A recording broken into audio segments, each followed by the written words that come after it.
Tafsir Surat Al-Fil, Surah ke-105, Surah Makkiyah 5 ayat setelah Surah Al-Kafirun diturunkannya. A'udzubillahi minasyaitonirrajim. Bismillahirrahmanirrahim. Alam tara, apakah kalian tidak memperhatikan kaifa, bagaimana fa'ala rabbuka, Allah Rabbmu bertindak bi ashabil fil, terhadap tentara gajah. Alam yaj'al kaidahum, bagaimana bukankah dia Allah telah menjadikan tipu daya fitadlil, tipu daya mereka itu menjadi sia-sia. Bukankah Allah telah menjadikan tipu daya mereka itu sia-sia?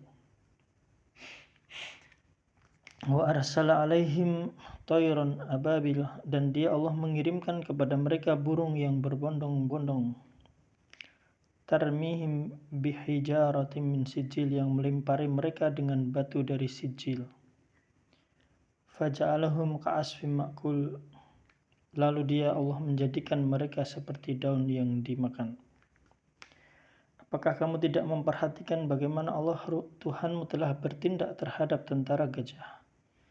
Tentara bergajah ialah tentara yang datang yang dipimpin oleh Abraha al-Habsyi dari Yaman untuk menghancurkan Ka'bah.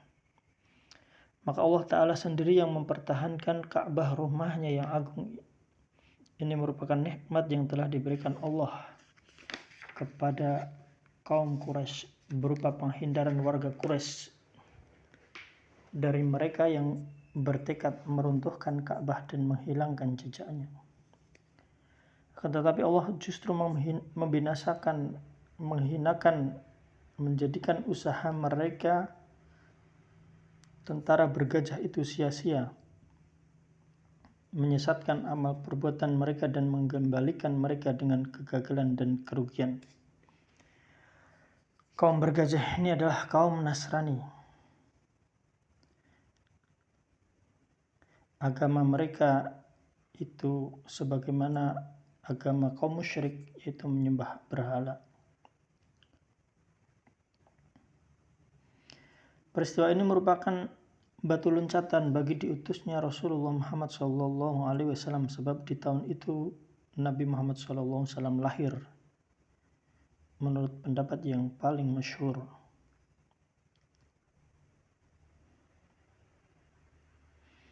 Allah memelihara Baitullah Ka'bah yang mulia, yang diagungkan, yang dihormatinya, dan Allah mengutus Nabi Muhammad SAW sebagai penutup para nabi. Abraha telah membangun gereja di kota San'a, bangunan yang tinggi menjulang, ditaburi dengan batu permata. Abraha bertekad memindahkan warga Arab ke sana, bukan lagi berkunjung ke Ka'bah. Maka timbullah kebencian di hati Adnan dan Qahtan. Warga Quraisy pun murka, hingga salah satu kaum Quraisy pun datang ke gereja itu pada malam hari membuat kerusuhan di dalamnya. Hal itu diketahui oleh Abraha. Maka ia pun bersumpah akan menuju Baitullah Ka'bah di Makkah dan merobohkannya berkeping-keping. Dalam riwayat Muqatil bin Sulaiman disebutkan bahwa ada seorang pemuda Quraisy masuk ke dalam gereja Abraha lalu membakarnya. Padahal saat itu angin sangat hebat, hingga terbakarlah gereja besar itu dan roboh ke tanah. Abraha pergi dengan membawa bala tentara yang sangat kuat. Ada pula seekor gajah yang besar badannya bernama Mahmud. Maka warga Arab pun berpandangan mereka harus mempertahankan Ka'bah. Maka keluarlah Dzunafar bersama kaumnya. Ia adalah pemuka dan raja Quraisy. Akan tetapi dengan mudahnya ia ditawan oleh Abraha. Demikian pula Nufail bin Habib al-Hasami.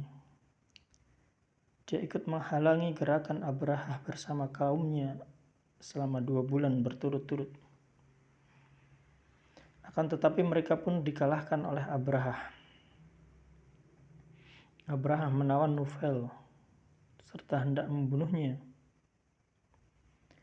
Akan tetapi dimaafkan dan ditugaskan sebagai penunjuk jalan ke Hijaz.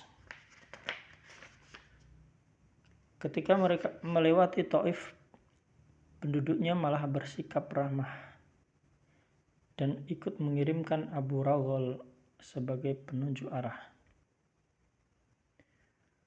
Ketika Abraha dan bala tentaranya sampai di Al-Mughammas, tempat yang berdekatan dengan Makkah, Abraha pun turun.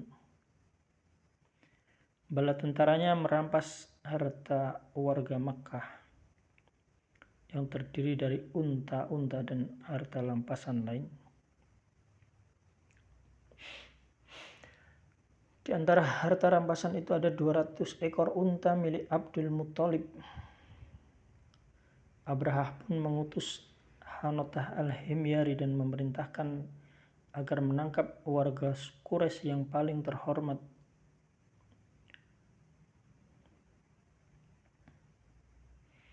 Dan memberitahukan bahwa tentara Abraha tidak akan memerangi mereka kecuali yang menghalangi. Hanotah pun datang membawa Abdul Muthalib. Abraha menghormati dan turun dari kursinya, lalu duduk bersama di atas permadani. Abraha bertanya melalui penerjemahnya tentang keinginan Abdul Muthalib. Maka Abdul Muthalib pun berkata, "Aku hanya ingin mengembalikan 200 ekor unta kepunyaanku." Abraha pun heran dengan pandangan ini.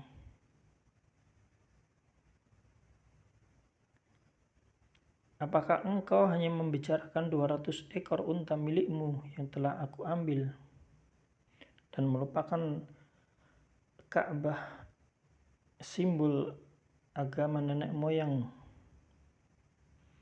Padahal Abraha akan menghancurkannya, dan engkau, Abdul Muthalib, tidak membicarakannya."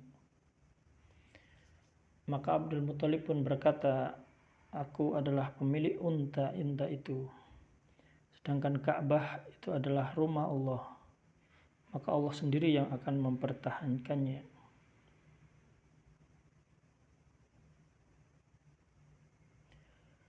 Abdul Muthalib berkata, "Kamu akan berurusan dengan Allah."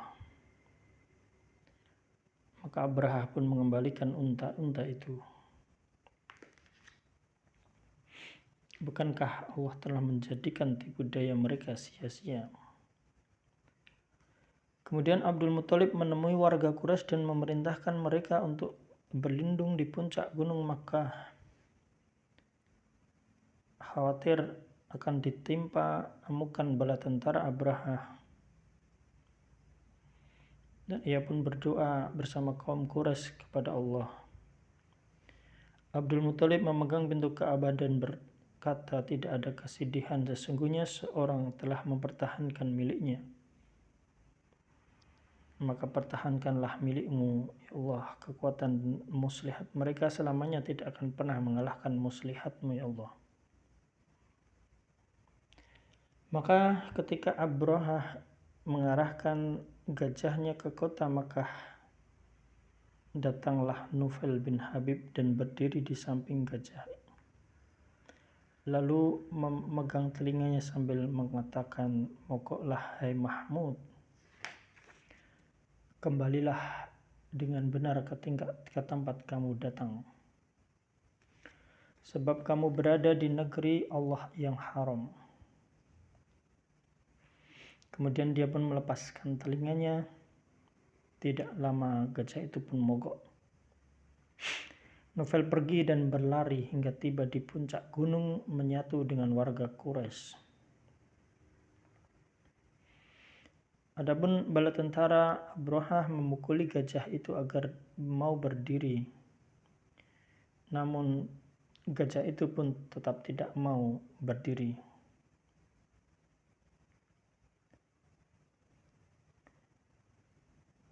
Gajah itu ketika diarahkan ke Baitullah, Ka'bah yang mulia, maka gajah itu pun mogok.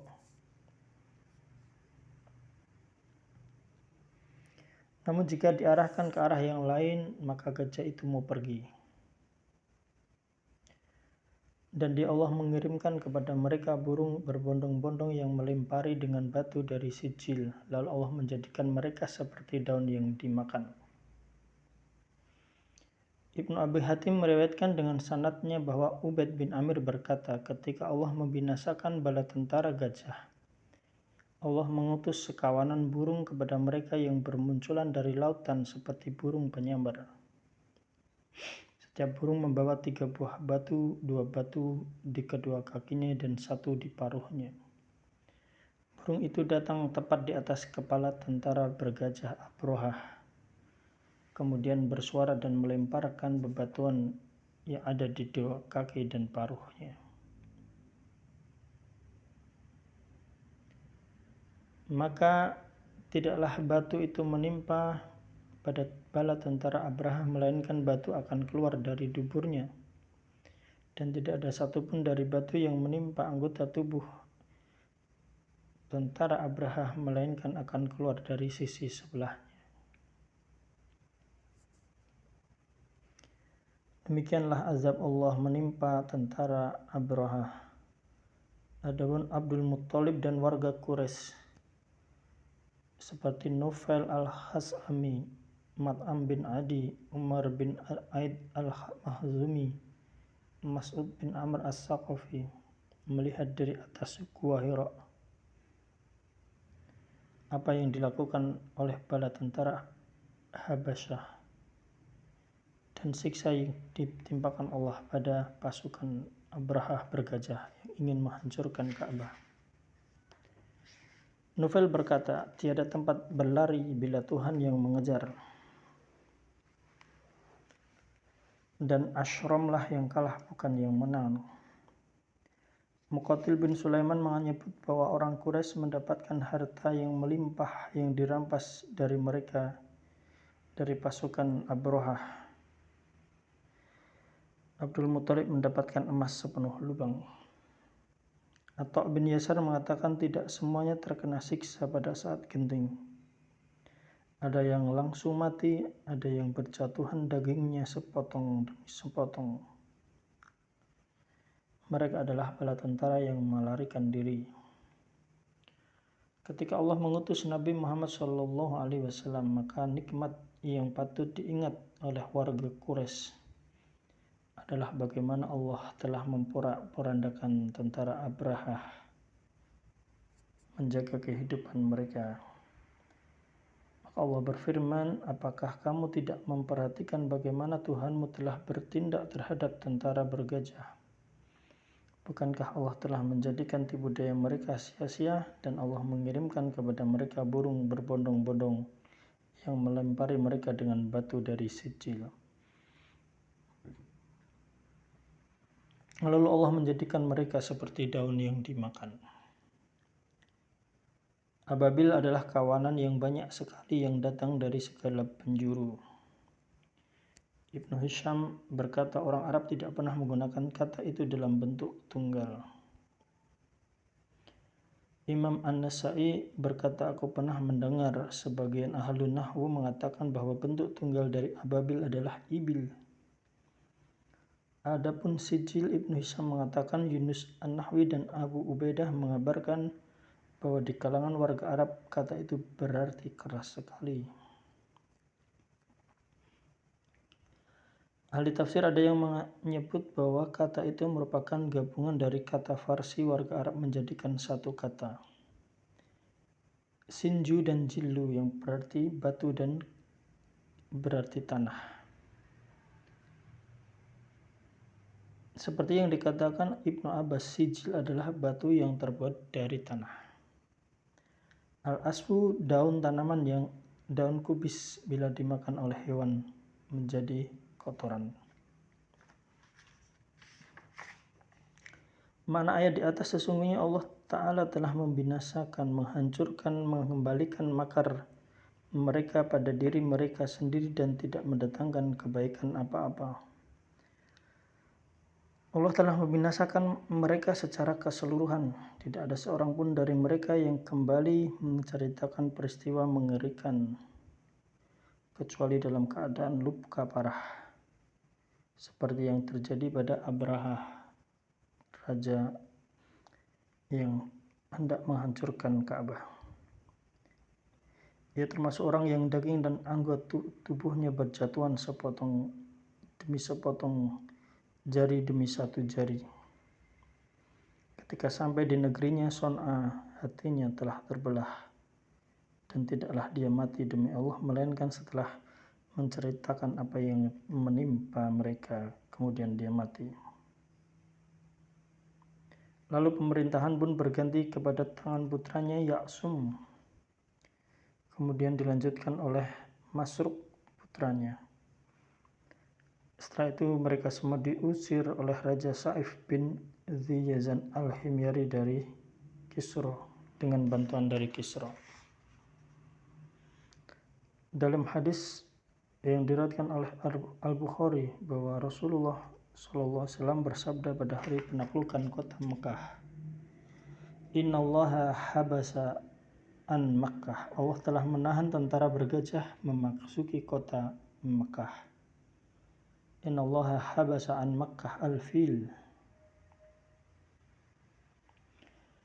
wa sallata 'alaiha rasulahu, dan Allah menguasakan kota Mekah kepada Rasulnya, wal mu'minin, dan kaum yang beriman. Wa innahu qad adat hurmatuha, dan kehormatan kota ini telah pulih pada hari ini, al-yauma kahormatuha bil ams, sebagaimana pulihnya kehormatan itu tempo hari. Alla falyuballigh asyahid al-ghaib, ingatlah hendaknya orang hadir menyampaikan kepada yang tidak hadir.